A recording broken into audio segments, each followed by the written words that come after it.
Amaravati inner ring road నైపుణ్యాభివృద్ధి సంస్థ fibre grid assigned భూములు సహా వివిధ కేసుల్లోని పలు కీలక పత్రాలు దహనమయ్యాయి. తాడేపల్లి పాతూరు రోడ్డులోని సిట్ కార్యాలయం వద్ద సమృద్ధి నెక్సా అపార్ట్మెంట్ ప్రాంగణంలో నిన్న ఉదయం 10 గంటల సమయంలో ఈ పత్రాలను తగలపెట్టేశారు. మరో 34 రోజుల్లో సార్వత్రిక ఎన్నికల పోలింగ్ జరగనుంది. ఇలాంటి కీలక తరుణంలో ప్రతిపక్ష నేతలపై నమోదైన కేసులకు సంబంధించిన ముఖ్య పత్రాలను తగలబెట్టడంపై సందేహాలు వ్యక్తమవుతున్నాయి. తెలంగాణలో ఫోన్ ట్యాపింగ్ కు సంబంధించిన ఆధారాలను, హార్డ్ డిస్క్లను అక్కడి పోలీస్ అధికారులు అసెంబ్లీ ఎన్నికల ఫలితాలు విడుదలైన వెంటనే ధ్వంసం చేశారు. అదే తరహాలో ఆంధ్రప్రదేశ్లోనూ కొత్త ప్రభుత్వం ఏర్పడితే ఇబ్బందులు ఎదురవుతాయనే ఉద్దేశంతోనే ప్రతిపక్ష నేతలపై ఉన్న కేసులకు సంబంధించిన పత్రాలు, వాంగ్మూలాలు వంటి వాటిని ధ్వంసం చేశారా అనే ప్రశ్నలు ప్రతిపక్షాలు లేవనెత్తుతున్నాయి. ఈ మొత్తం దృశ్యాలను సిట్ సిబ్బందే చిత్రీకరించారు. పత్రాలు తగులబెడుతుండడాన్ని గమనించిన స్థానికులు కొందరు అవి ఏం పత్రాలు, ఎందుకు కాలుస్తున్నారని ప్రశ్నించగా ఇవి చంద్రబాబుకు సంబంధించిన ఫైళ్లు అంటూ సమాధానమిచ్చారు. పత్రాలను కాల్చేసి ఆ వీడియోలు పంపించాలని తమ పెద్దసార్ చెప్పారని, అందుకే వీడియోలు తీస్తున్నామని చెప్పారు.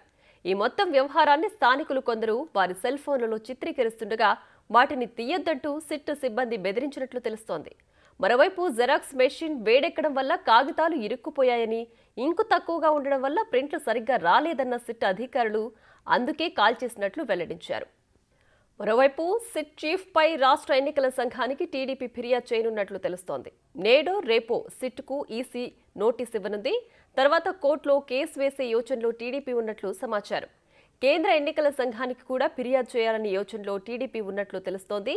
సిట్ చీఫ్ కొల్లు రఘురామరెడ్డిపై వేటు పడే అవకాశం ఉందని, ఆయన టార్గెట్గా టీడీపీ రాజకీయ వ్యూహాలు సాగుతున్నట్లు సమాచారం.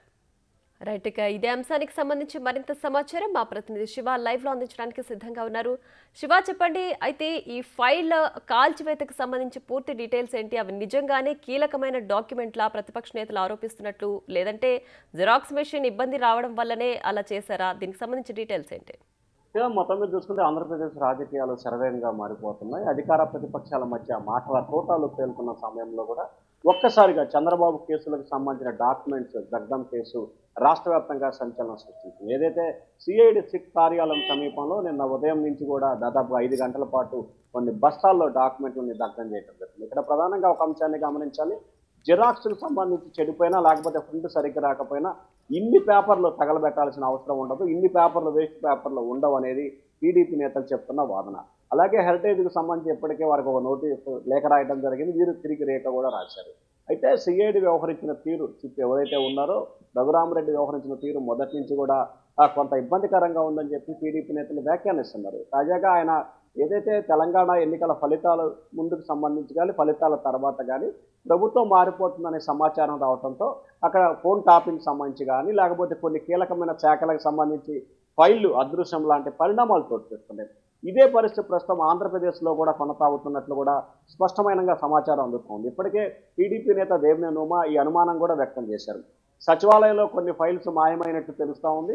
అలాగే ఏదైతే సిట్ కార్యాలయానికి సంబంధించి తమ అధినేతపై పెట్టిన తప్పుడు కేసులకు సంబంధించిన డాక్యుమెంట్స్కి సంబంధించి ఎక్కడ కొత్త ప్రభుత్వం వస్తే తమ ఇబ్బందులు పాలవుతామని చెప్పి ముందుగానే గ్రహించి వీటన్నిటిని కూడా దగ్ధం చేశారని టీడీపీ నేతలు ఆరోపిస్తున్నారు. మరొక వైపు వాస్తవానికి ఇంకు సరిగ్గా లేకపోయినా లేకపోతే వేస్ట్ పేపర్లు ఉన్నా ఇన్ని పేపర్లు ఎందుకు వస్తాయి? ఒకవేళ వచ్చినా కానీ చంద్రబాబు కేసు నమోదైంది ఎప్పుడు, విచారణ చేపట్టింది ఎప్పుడు, కోర్టులో కేసు ఉంది. అటువంటప్పుడు కోర్టు అనుమతి లేకుండా ఎట్లా డాక్యుమెంట్స్ దగ్ధం చేస్తారు? గత సెప్టెంబర్లో చంద్రబాబుపై ఇన్నర్ రింగ్ రోడ్డుకు సంబంధించి కేసు నమోదు చేశారు.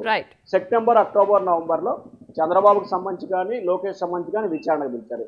సో ఈ నేపథ్యంలో ఏ విధంగా ఇప్పుడు దగ్ధం చేస్తారని కేంద్ర రాష్ట్ర ఎన్నికల కమిషన్కి టీడీపీ ఫిర్యాదు చేసింది నిన్ననే. ఇవాళ రేపట్లో కూడా హైకోర్టులో కూడా ఒక పిటిషన్ వేసే అంశాన్ని కూడా ఆ పార్టీ నేతలు అయితే పరిశీలిస్తున్నారు. ఓవరాల్గా తమ అధినేత చంద్రబాబును అరెస్ట్ చేసిన కీలక పాత్ర పోషించిన ఏదో సిట్ చీఫ్ ఉన్నారో ఆయన టార్గెట్గా టీడీపీ రాజకీయ ప్రతివ్యూహాలు అయితే రచిస్తూ ఉంది. Priya. Right Shiva, thanks for the updates.